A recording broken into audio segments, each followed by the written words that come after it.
Assalamualaikum warahmatullahi wabarakatuh. Bapak Kepala Sekolah yang saya hormati dan Bapak Ibu Guru yang berbahagia. Pertama-tama marilah kita panjatkan puja dan puji syukur atas kehadirat Allah Subhanahu wa taala yang telah melimpahkan rahmat serta hidayahnya kepada kita sehingga kita dapat berkumpul dalam acara siang ini dalam keadaan sehat walafiat. Tidak lupa marilah kita bersolawat kepada junjungan kita Nabi Muhammad SAW yang telah membawa kita ke zaman yang terang benderang penuh dengan ilmu pengetahuan dan yang akan kita nantikan syafaatnya kelak di akhir zaman. Dalam kesempatan siang hari ini saya akan memaparkan tentang diseminasi aksi nyata modus 1.4 budaya positif di sekolah. Tujuan dari diseminasi ini adalah untuk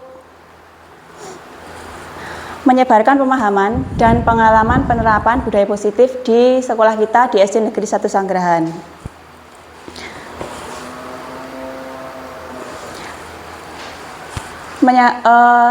Materi tentang budaya positif di sekolah ini, konsep inti budaya positif antara lain ada perubahan paradigma belajar, disiplin positif, nilai-nilai kebajikan, kebutuhan dasar manusia, motivasi perilaku manusia, posisi kontrol guru, dan keyakinan kelas, serta segitiga restitusi. Yang pertama adalah perubahan paradigma belajar. Pembelajaran dengan paradigma baru. Sebelumnya saya mau bertanya dulu, apakah sudah ada yang mengetahui tentang apa itu paradigma baru dalam pembelajaran? Belum ya? Pembelajaran dengan paradigma baru merupakan pembelajaran yang dirancang berdasar prinsip pembelajaran berdiferensiasi sehingga para peserta didik belajar sesuai kebutuhannya berdasarkan tahap perkembangan sesuai dengan teori psikologi modern untuk mewujudkan profil pelajar Pancasila. Di sini ada kata berdiferensiasi. Apakah sudah ada yang pernah mempelajari tentang pembelajaran berdiferensiasi? Pembelajaran berdiferensiasi adalah pembelajaran yang memberi kesempatan seluas-luasnya kepada peserta didik untuk meningkatkan potensi yang ada pada dirinya tentang bakat, minat, dan kemampuan. Jadi di dalam kelas itu tidak semua anak itu memiliki bakat, minat, dan kemampuan yang sama. Sudah paham nggih? Jadi setiap anak itu mempunyai kemampuan, bakat, dan minat yang berbeda-beda. Oleh karena itu kita sebagai pendidik, kita diwajibkan atau diharuskan mengikuti potensi yang ada pada setiap anak. Jadi misalkan anak yang pintar dalam matematika, itu kadang tidak potensinya kurang di bidang yang lain. Sedangkan untuk anak yang misalkan potensinya lebih pada bidang kerajinan atau misalkan keolahragaan, itu kadang di bidang matematika atau bidang yang lain itu kurang. Jadi tugas kita adalah meningkatkan potensi yang ada pada diri anak tersebut. Selanjutnya perubahan paradigma. Oh ya, sebelumnya kita akan mengikuti semacam ice breaking ya ini ya. Ada A dan B. Silahkan Bapak Ibu untuk dua-dua membentuk kelompok dua-dua. Yang satu menjadi A, yang satu menjadi B. Nah, selanjutnya saya akan memberikan kertasku.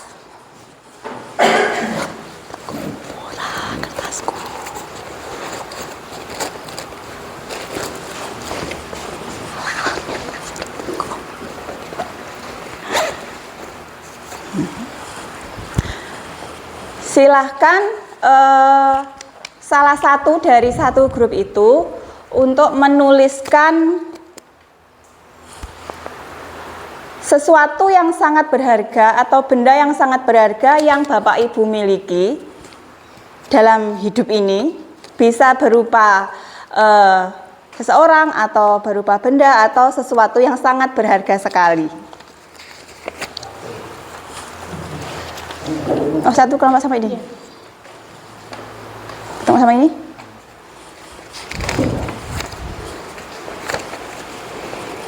Satu-satu.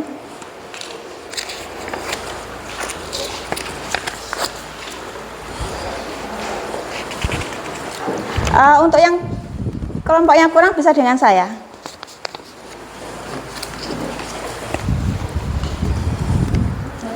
Sudah dituliskan?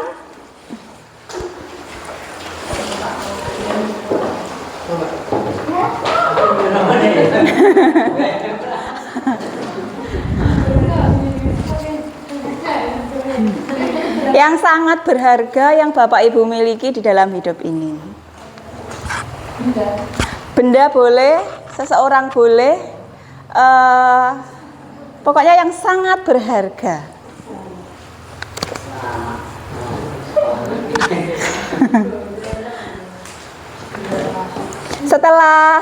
Setelah dituliskan, silakan lipat kertas tersebut menjadi lipatan kecil. Setelah itu digenggam dalam satu kepalan tangan. Nah, yang pegang kertas untuk menjadi yang A ya. Untuk yang B, tugasnya adalah mengambil kertas yang digenggam. Mengambil kertas yang digenggam bisa dengan bujukan, bisa dengan ancaman, bisa dengan merayu, bisa dengan cara yang baik-baik juga bisa. Sudah?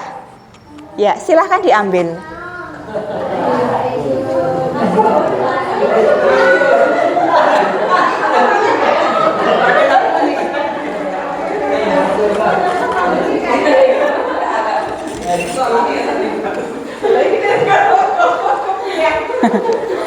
Apakah sudah? Apakah ada yang berhasil mengambil? Ada yang berhasil? Satu. Ya karena loman. Satu ruangan ini hanya satu yang berhasil. Ya. Berhasil? Bu? Berhasil. Oh, berarti dua orang yang berhasil. Ya.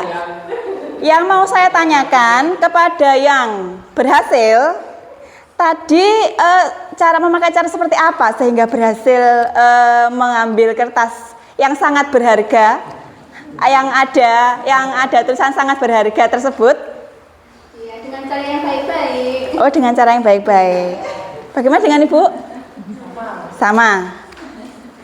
Kalau yang tidak berhasil mengambil, apakah cara yang digunakan kurang baik? Baik juga. Kepada yang tidak berhasil mengambil, maksudnya yang sekarang masih memegang kertas itu, apakah ada alasan mengapa kertas tersebut tidak bisa diambil oleh orang lain?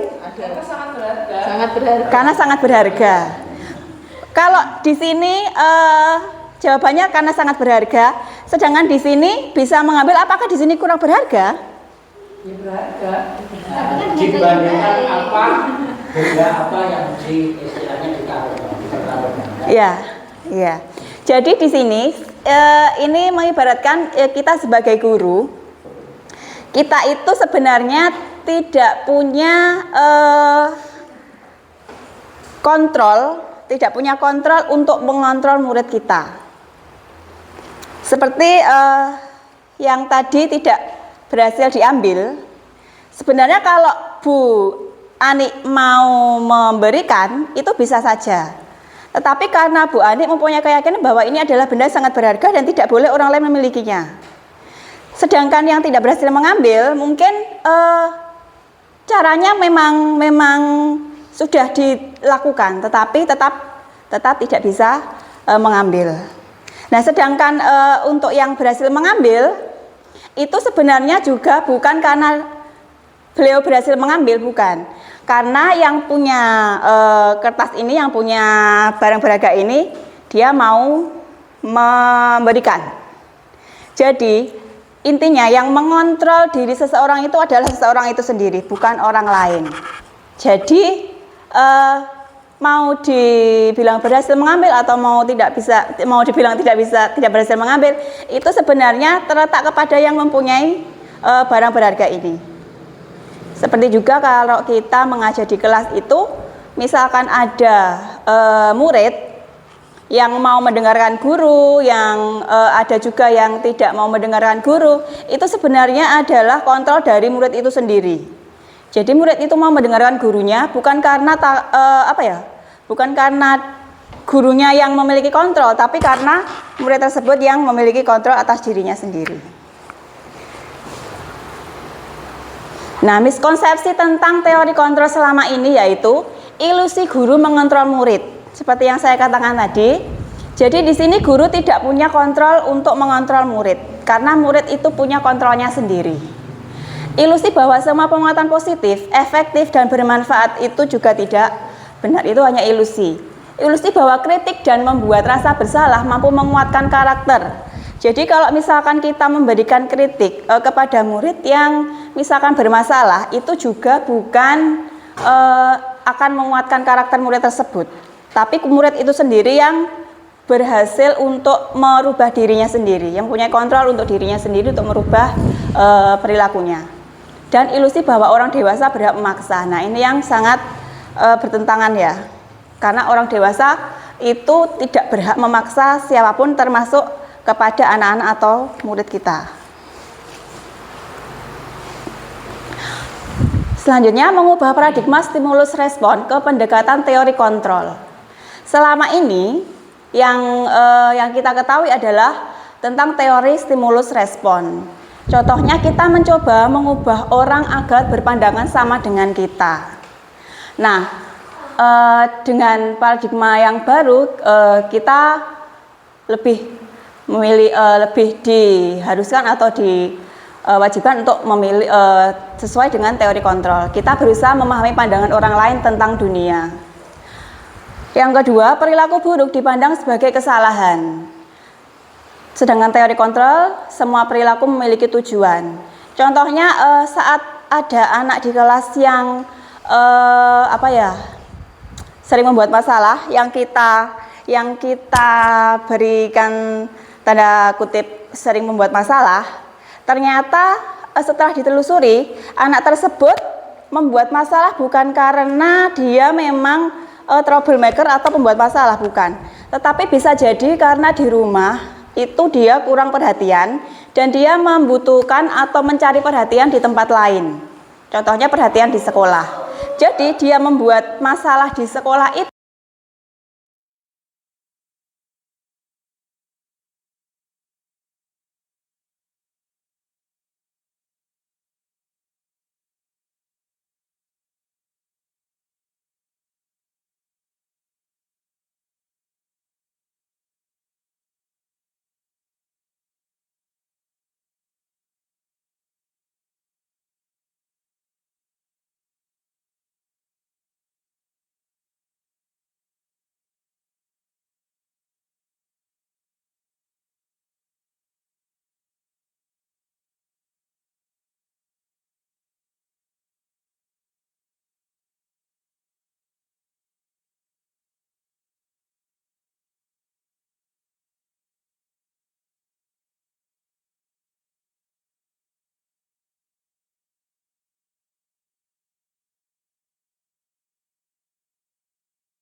dampak dan pengaruh positif kepada anak atau peserta didik.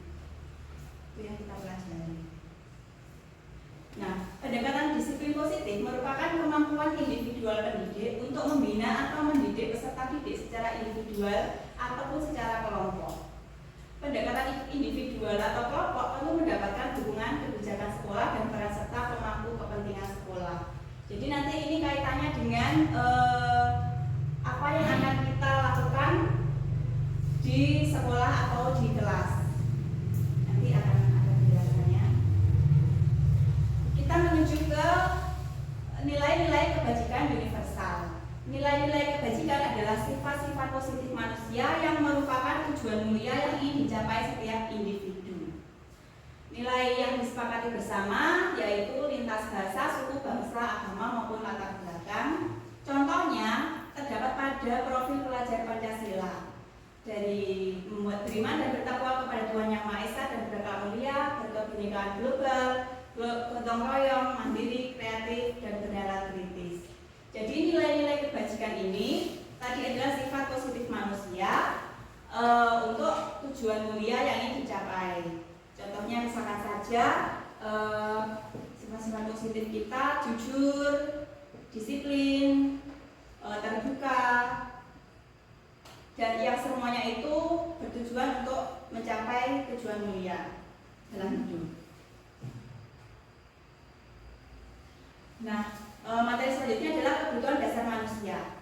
Kebutuhan dasar manusia adalah segala sesuatu yang kita lakukan untuk mendapatkan apa yang kita inginkan. Seluruh tindakan yang kita lakukan memiliki tujuan tertentu dan semua usaha baik yang kita lakukan adalah dalam rangka agar kebutuhan dasar kita terpenuhi dengan baik. Kebutuhan dasar manusia itu ada 5.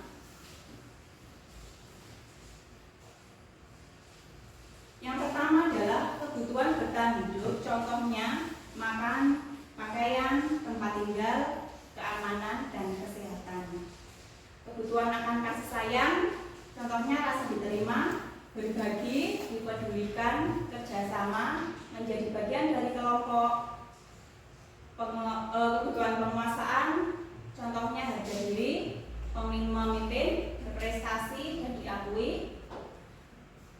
Kebutuhan dasar kebebasan, contohnya mandiri, memiliki pilihan, mencoba hal baru, mengandalkan kemampuannya. Dan yang terakhir adalah kebutuhan kesenangan, antara lain bermain, tertawa, antusias, dan semangat. Dari kebutuhan dasar manusia ini, yang pertama adalah kebutuhan bertahan hidup. Misalkan makanan, pakaian, apakah ada yang ingin ditanyakan? Pasti. Yang kedua, kebutuhan kasih sayang, contohnya yang tadi saya jelaskan, anak yang di rumah kurang perhatian, dia akan mencari perhatian di tempat lain, contohnya di sekolah. Untuk apa? Untuk dipedulikan, untuk mendapatkan rasa diterima. Tentang penguasaan, contohnya harga diri, berprestasi, diakui. Jadi anak itu biasanya sering sekali seperti ingin diakui tentang hal yang dia bisa. Contohnya untuk misalkan murid kelas 1. Murid kelas 1 belajar menulis atau belajar membaca. Itu kalau dia sudah bisa menulis atau bisa baca, biasanya dia itu sering meminta pengakuan dari guru atau orang tuanya. Misalkan saja, saya sudah bisa. Ingin diakui kemampuannya. Selanjutnya kebebasan, contohnya mandiri, memiliki pilihan, mencoba hal baru, mengandalkan kemampuannya. Ini biasanya untuk mencoba hal baru ini juga anak-anak itu sering sekali untuk meminta pengakuan dari orang lain untuk hal baru yang dia kuasai. Contohnya tadi bisa membaca, menulis. Nah, yang terakhir adalah kesenangan, bermain, tertawa, antusias, dan semangat. saja misalkan ada anak yang bermain-main di kelas saat jam pelajaran. Mungkin itu karena dia sangat senang sekali dengan bermain. Tapi kembali lagi, waktu bermain ada waktu bermain itu ada saatnya sendiri, bukan di dalam kelas. Nah, berkaitan dengan motivasi perilaku manusia, manusia itu berperilaku atau melakukan sesuatu pasti ada alasannya. Alasannya yang pertama untuk menghindari ketidaknyamanan atau hukuman, yang kedua untuk mendapat imbalan atau penghargaan, dan yang ketiga untuk menjadi orang yang mereka inginkan. Maksudnya yang mereka inginkan itu adalah diinginkan oleh seseorang itu sendiri dan menghargai diri sendiri dengan nilai-nilai yang mereka percaya. Untuk yang pertama dan kedua itu masuk dalam motivasi ekstrinsik atau motivasi dari luar, untuk menghindari ketidaknyamanan atau hukuman. Seperti yang saya singgung tadi, ketika kita berkendara memakai helm, itu ada orang yang memakai helmnya itu hanya untuk menghindari hukuman atau menghindari ketidaknyamanan. Hukuman itu kan bukan dari diri sendiri. Hukuman itu tadi kalau tidak memakai helm akan kena tilang. Berarti itu dari luar atau dari motivasi ekstrinsik dari orang lain. Sedangkan untuk mendapatkan imbalan atau penghargaan, misalkan saja ada anak yang belajar, itu bukan dari motivasi dalam dirinya sendiri. Misalkan kita sebagai guru atau sebagai orang tua, ketika anak berhasil melakukan sesuatu, itu kita sebaiknya tidak memberikan imbalan atau penghargaan. Karena apa? Karena nanti akan berimbas kepada anak tersebut. Ketika dia tidak diberi penghargaan atau tidak diberi imbalan, dia tidak akan rajin belajar, tidak akan ada motivasi intrinsik dalam dirinya sendiri.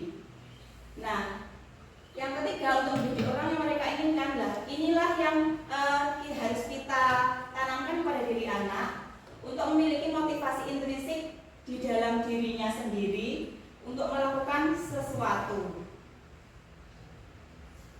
Ada pertanyaan? Pasti. Nah, kaitannya tadi motivasi intrinsik adalah hukuman, konsekuensi, dan restitusi. Yang pertama adalah hukuman. Hukuman itu biasanya tidak terencana atau tiba-tiba, bersifat satu arah. Murid tidak tahu apa yang akan terjadi, berupa hukuman fisik atau psikis. Ini misalkan saja saya contohkan ada murid yang terlambat datang ke sekolah. Kemudian ada bapak ibu guru yang memberikan hukuman, misalkan hormat bendera selama 1 jam.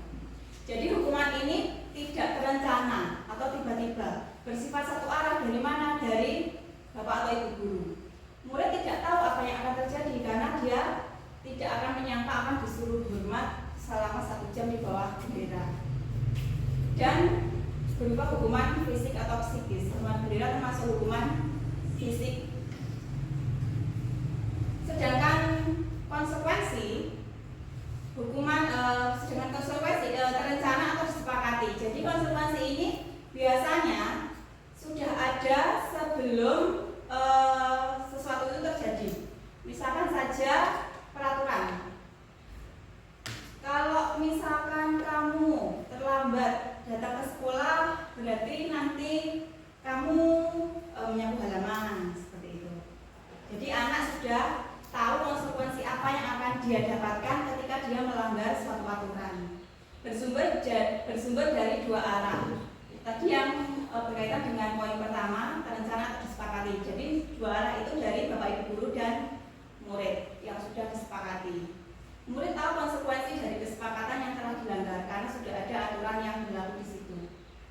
Nah, yang terakhir restitusi. Proses menciptakan kondisi bagi murid untuk memperbaiki kesalahan. Proses kolaboratif yang mengajarkan murid untuk mencari solusi sendiri. Jadi ini seakan ada murid yang terlambat, mengacu pada proses menciptakan kondisi murid untuk memperbaiki kesalahan. Kita tidak langsung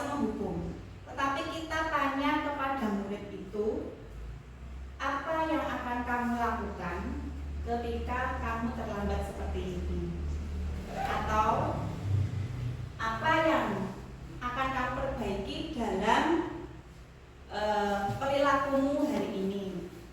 Misalkan saja murid akan menjawab tidak akan mengulangnya lagi. Atau misalkan saja murid akan menjawab ketika ditanya apa konsekuensi yang akan kamu jalani karena kamu sudah melanggar peraturan. Jadi murid akan menentukan hukuman apa atau konsekuensi apa yang dia kehendaki. Yang kedua, proses kolaboratif. Kolaboratif itu tadi kerjasama antara guru dengan murid. Jadi kita sebagai guru tidak langsung memberikan solusi. Biarkan murid tersebut yang berpikir sendiri, yang menentukan sendiri perilaku apa yang akan dilakukan untuk menembus kesalahannya itu. Lanjut. Masuki materi yang selanjutnya, posisi kontrol guru. Di sini posisi kontrol guru ada 5, sebagai penghukum, pembuat merasa bersalah, sebagai teman, sebagai pemantau, dan sebagai manajer. Sebagai penghukum, seperti tadi yang sudah saya jelaskan di tes sebelumnya, pembuat merasa bersalah. Ini biasanya guru ketika ada murid terlambat akan berbicara seolah-olah murid itu guru itu ingin dikasihani oleh murid sendiri. Jadi misalkan dengan kata-kata, apakah kamu tidak kasihan kepada guru? Dengan kamu terlambat begini, kamu sudah dengan kamu terlambat begini, kamu sudah membuat ibu guru menanti atau menunggu lama. Sebagai teman ini biasanya guru juga berbicara sangat tidak resmi kepada muridnya atau berbicara seolah kepada temannya sendiri. Dengan posisi kontrol guru sebagai teman, biasanya guru itu malah kurang dihargai oleh murid, karena murid menganggap guru sebagai temannya. Nah, posisi pemantau ini guru hanya sebagai pemantau saja. Jadi guru tidak memberikan hukuman, guru hanya mengingatkan saja. Misalkan ada murid yang terlambat tadi, karena di sekolah sudah ada peraturan, guru biasanya hanya mengingatkan, kalau kamu terlambat begini, apa konsekuensi yang akan kamu dapatkan? Apakah kamu ingat peraturan di sekolah ini tentang murid yang terlambat? Nah, yang terakhir, posisi kontrol guru sebagai manajer, inilah yang harus bisa tenaga pendidik atau guru yang ketika menangani masalah-masalah murid, kita bertindak sebagai manajer. Nanti akan dijelaskan contoh penerapan 5 posisi kontrol guru. Ketika ada kasus siswa tidak memakai atribut lengkap pada saat upacara bendera, apabila guru tersebut posisinya sebagai penghukum, biasanya akan berbicara hormat pada bendera selama 1 jam. Apabila guru memposisikan dirinya sebagai pembuat merasa bersalah, biasanya akan berkata dengan berapa kali bapak atau ibu harus beritahu kamu selalu saja mengecewakan bapak atau ibu. Yang ketiga, ketika posisi guru sebagai teman, ayo dong ikuti aturan sekolah, tolong bantu ibu ya sekali ini. Ya sudah, tidak apa-apa, tapi lain kali jangan terulang.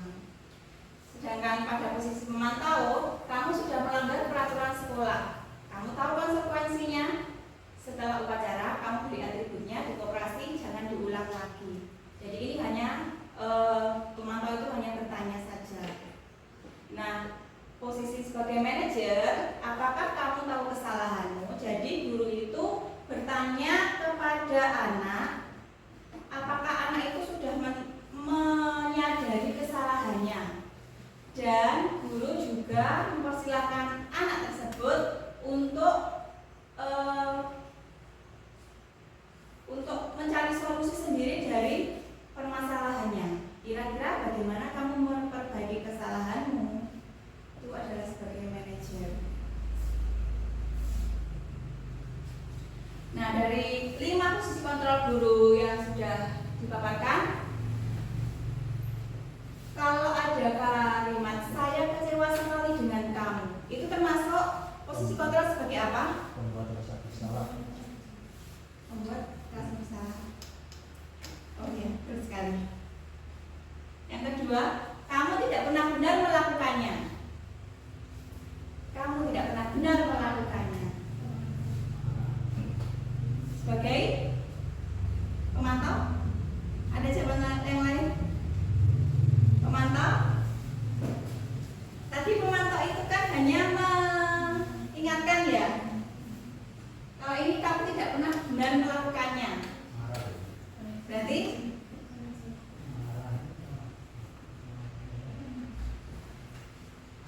ya, Pak, apa jawabannya? Penghukum.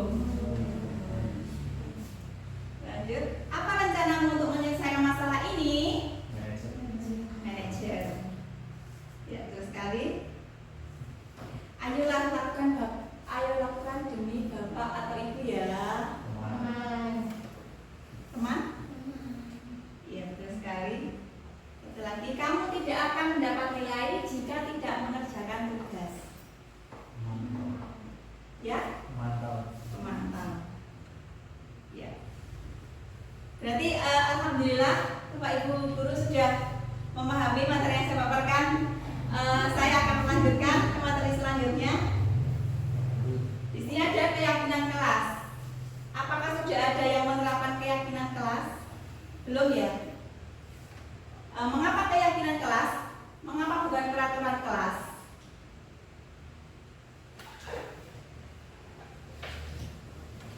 Ada yang bisa membantu? Mengapa keyakinan kelas? Mengapa bukan peraturan kelas? Kalau dilihat dari isinya sebenarnya hampir sama. Mungkin perbedaannya terletak pada kata-kata yang digunakan. Kalau keyakinan kelas biasanya memakai kata-kata positif. Kalau peraturan kelas biasanya masih terdapat kata-kata tidak, kata-kata jangan, dan kata-kata yang masih negatif. Tidak, jangan. Perhatikan pernyataan berikut. Mengapa kita memiliki peraturan harus memakai helm bila mengendarai kendaraan bermotor? Mengapa kita harus datang tepat waktu pada saat mengikuti pelatihan? Untuk soal pertama, ada yang bisa bantu jawab? Mengapa kita memiliki peraturan harus memakai helm bila mengendarai kendaraan bermotor? Untuk menjaga keselamatan. Ada jawabannya lain? Mematuhi peraturan agar tidak kena tilang. Dari dua jawaban tersebut, sebenarnya itu sudah mewakili motivasi yang tadi saya jelaskan ya. Yang jawabannya mematuhi peraturan berarti itu adanya motivasi ekstrinsik dari luar. Yang jawaban apa tadi? Untuk menjaga keselamatan berarti itu adalah ada karena di dalam dirinya sudah ada motivasi intrinsik atau dari dalam. Sedangkan mengapa kita harus datang tepat waktu pada saat mengikuti pelatihan?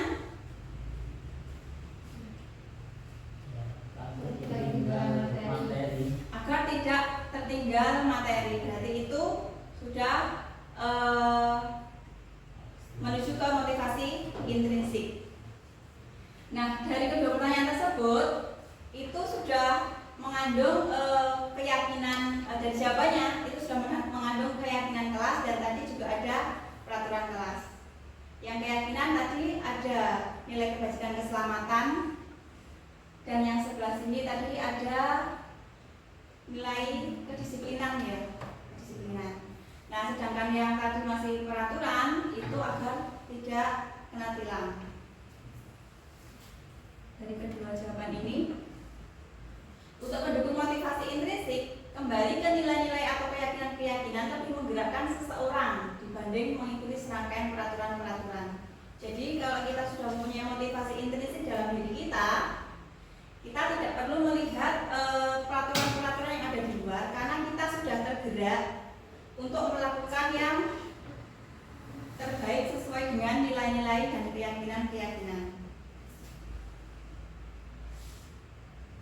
Nah, di sini materi selanjutnya adalah pembentukan keyakinan kelas. Pembentukan keyakinan kelas ini adalah wujud dari perubahan dari peraturan kelas. Tadi yang saya katakan kalau peraturan kelas masih ada kalimat-kalimat yang negatif. Di dalam keyakinan kelas ini kalimat-kalimatnya sudah positif semua. Antara lain bersifat abstrak. Sifat abstrak itu berarti berkaitan dengan sifat-sifat, misalkan kejujuran, kedisiplinan, keselamatan, dan lain-lain. Berupa pernyataan universal. Universal tadi maksudnya adalah yang tidak membedakan antara agama, suku, ras, dan lain-lain itu. Dibuat dalam pernyataan positif. Jadi dalam keyakinan kelas ini tidak diperkenankan atau harus menggunakan kata-kata yang positif. Hindari kata tidak, hindari kata jangan. Sedikit saja agar mudah diingat. Jadi apabila peraturan kelas itu biasanya banyak, terdiri dari beberapa poin, mungkin kalau di keyakinan kelas hanya terdiri dari 5 atau tidak sebanyak peraturan kelas. Sesuai dengan kondisi kelas dan sekolah sehingga mudah diterapkan. Jadi setiap sekolah atau setiap kelas biasanya atau kadang-kadang berbeda-beda keyakinan kelasnya tergantung kelas itu sendiri. Misalkan keyakinan di kelas 1 itu bisa saja berbeda dengan keyakinan di kelas 2 sampai di kelas 6. Karena bergantung dari murid yang ada di kelas tersebut. Karena apa? Mungkin siswa kelas 1 itu kalau dikasih keyakinan di kelas 6 mungkin belum bisa untuk menerapkannya. Yang terakhir, semua warga sekolah atau kelas dilibatkan saat pembentukan keyakinan. Jadi keyakinan kelas ini adalah kolaborasi antara guru dengan siswa dalam satu kelas itu, atau antara bapak ibu guru dengan murid-murid yang ada di sekolah itu untuk keyakinan sekolah. Jadi untuk membuat keyakinan kelas itu bukan semata-mata dari bapak atau ibu guru, tapi juga hasil diskusi atau kolaborasi dari murid. Nanti ada fotonya di belakang. Nah, yang terakhir adalah materi tentang segitiga restitusi. Segitiga restitusi ini adalah suatu proses dialog yang dijalankan oleh guru agar dapat menghasilkan murid yang mandiri dan bertanggung jawab. Di dalam segitiga restitusi ada 3 tahapan. Yang pertama adalah menstabilkan identitas, yang kedua validasi tindakan yang salah, dan yang terakhir adalah menanyakan keyakinan.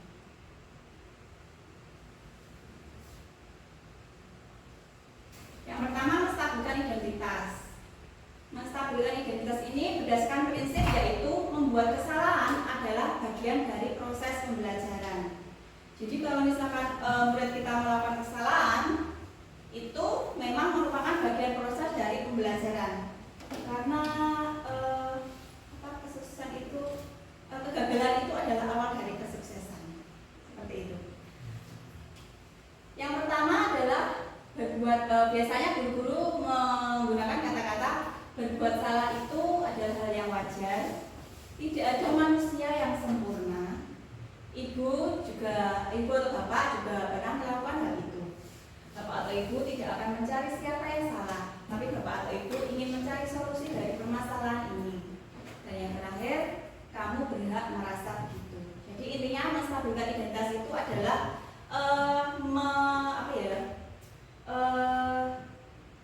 memberi pemahaman kepada anak untuk tidak menyalahkan dirinya sendiri. Intinya membesarkan hatinya. Yang kedua, validasi tindakan yang salah ini berdasarkan prinsip yaitu setiap perilaku berupaya memenuhi suatu kebutuhan tertentu. Tadi misalkan ada anak yang mencari perhatian di sekolah itu karena dia kurang perhatian di rumah. Nah, biasanya bapak ibu guru bisa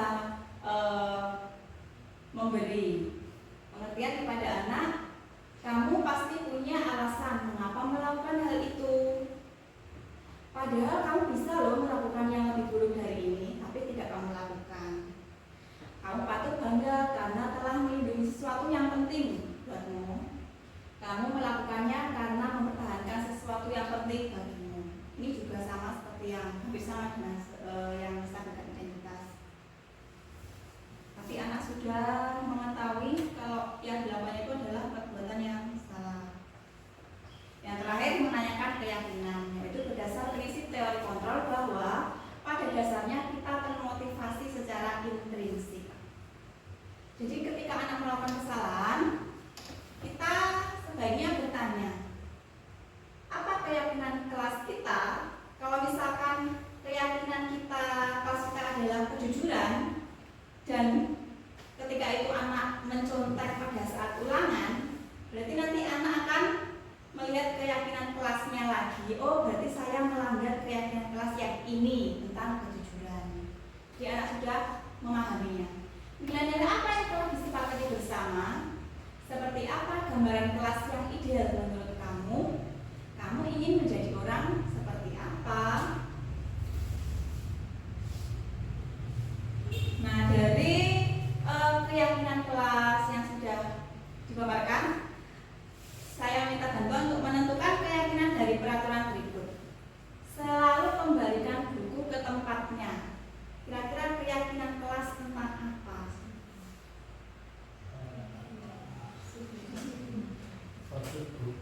Kedisiplinan, bergantian atau menunggu giliran, kesabaran. Mari kita lihat jawabannya. Selalu kembalikan buku ke tempatnya adalah nilai kebajikan dari tanggung jawab. Bergantian atau menunggu giliran menghormati orang lain, atau bersabar juga bisa. Juga benar. Nah, gunakan masker berkaitan dengan keyakinan tentang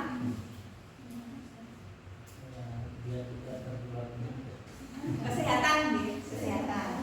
Datang di kelas tepat waktu. Disiplinan. Kita lihat jawabannya. Kesehatan benar, keselamatan, komitmen. Komitmen juga bisa disiplin ya.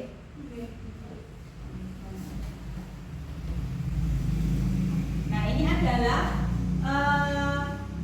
dokumentasi tentang keyakinan kelas yang pernah saya kolaborasikan di kelas. Jadi guru pertama menjelaskan keyakinan kelas itu artinya apa yang akan dibahas di situ. Nah, di situ guru berdiskusi dengan anak-anak, bukan guru yang menentukan keyakinan kelas itu. Anak-anak sudah bisa diajak untuk diskusi mengenai peraturan dan menuliskan keyakinannya. Jadi ketika itu saya memberikan kertas kepada anak-anak kelas it. Nah, anak-anak saya minta untuk menuliskan keyakinan-keyakinan apa yang mereka inginkan di kelas tersebut, di kelas saya. Setelah itu, saya minta untuk semuanya menempelkan keyakinan telah mereka buat di papan tulis. Nah, dari situ barulah saya membuat keyakinan kelas, dan keyakinan kelas itu disepakati oleh guru, disepakati dan dijalankan bersama oleh guru dan siswa. Alhamdulillah. Penutup yang saya buat di sini adalah pesan untuk Bapak Ibu guru dan semua yang ada di sekolah ini. Mari kita belajar bersama. Jadi bukan berarti saya memberi materi di sini saya lebih pintar dari jenengan, bukan. Karena kita khususnya belajar bersama, saling sharing materi, berkolaborasi, bekerja sama, saling mendukung demi mewujudkan disiplin positif di sekolah kita. sehingga dapat menciptakan karakter profil pelajar Pancasila. Jadi profil pelajar Pancasila ini bukan hanya untuk siswa tapi juga untuk guru. Oh, sudah selesai. Terima kasih atas perhatian dan partisipasinya. Wassalamualaikum warahmatullahi wabarakatuh. Waalaikumsalam.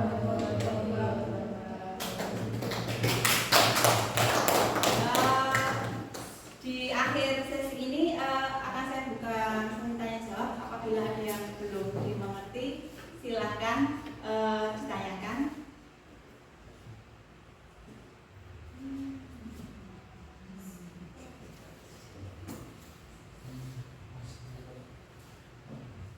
Assalamualaikum warahmatullahi wabarakatuh. Waalaikumsalam warahmatullahi wabarakatuh. Pada hari ini siapa yang tidak masuk semua masuk ya? Ya. Apa kabarnya? Alhamdulillah. Sehat semua? Pada kesempatan pagi hari ini, Bu Yuniarti akan mengajak kalian untuk membuat kesepakatan kelas yang nantinya akan menjadi keyakinan kelas kita. Siapa yang sudah tahu apa itu keyakinan kelas?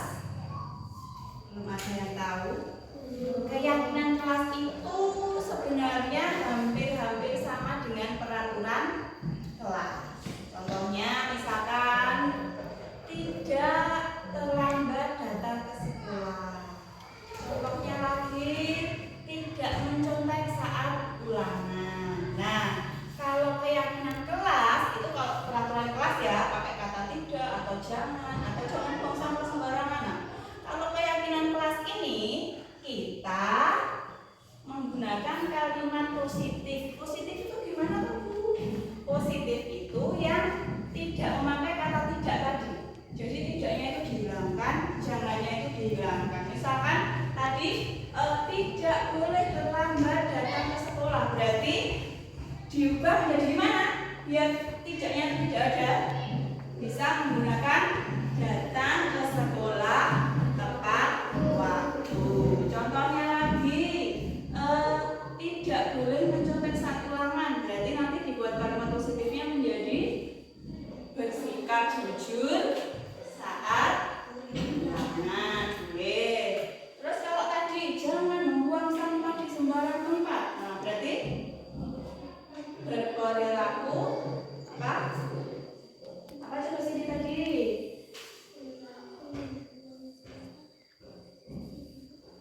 Atau boleh jangan membuang sampah di sembarang tempat itu bisa diubah menjadi menjaga kebersihan kelas dan sekolah. Jadi sekarang sudah tahu ya perbedaannya keyakinan kelas apa, peraturan kelas apa ya. Nah, keyakinan kelas nanti akan kita buat bersama-sama. Jadi nanti Bu Yuni nanti akan memberikan kertas satu-satu. Nanti silakan tulis keyakinan-keyakinan apa yang kalian harapkan dan akan kalian patuhi atau lakukan ya.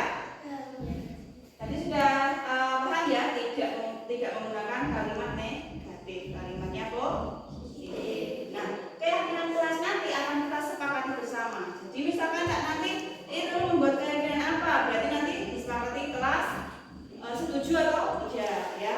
Kalau sudah setuju berarti nanti kita satu kelas ini Bu Yuni nanti juga akan melakukan kesepakatan ini. Nah, kesepakatan itu atau keyakinan kelas nanti akan berlaku mulai saat disepakati atau mulai hari ini sampai nanti akhir di kelas 5. Nanti keyakinan kelas itu kalau misalkan ada keyakinan kelas baru atau ada tambahan nanti bisa ditambahkan, atau keyakinan kelas yang sudah dibuat ada yang tidak cocok lagi boleh dihilangkan dan diganti dengan yang keyakinan yang baru ya. Dan itu waktunya tidak waktunya itu tidak sebentar ya, maksudnya berbulan-bulan namanya.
dibuat melalui kesepakatan kelas ini kan sudah sesuai dengan yang kita harapkan di kelas atau di sekolah ini.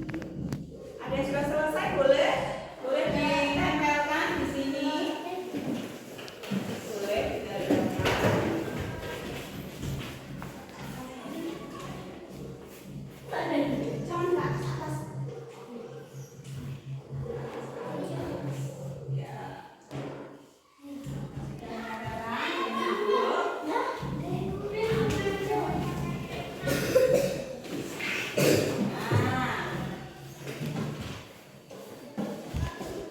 Silakan duduk dan mendengarkan.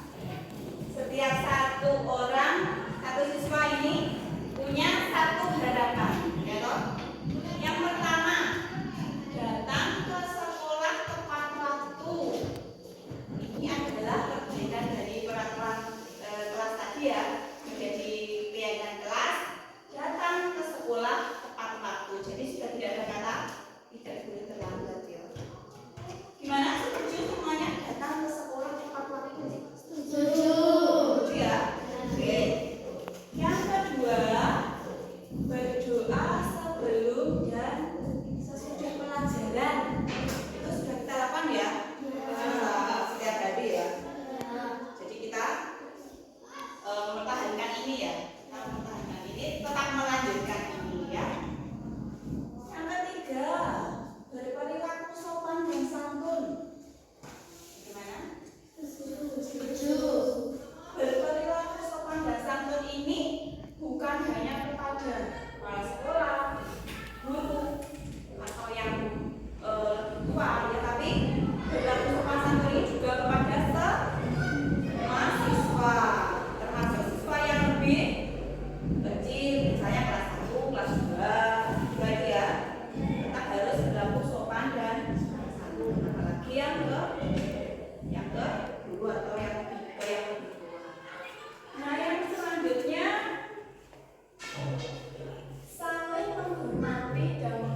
Assalamualaikum warahmatullahi wabarakatuh. Nama saya Khairul.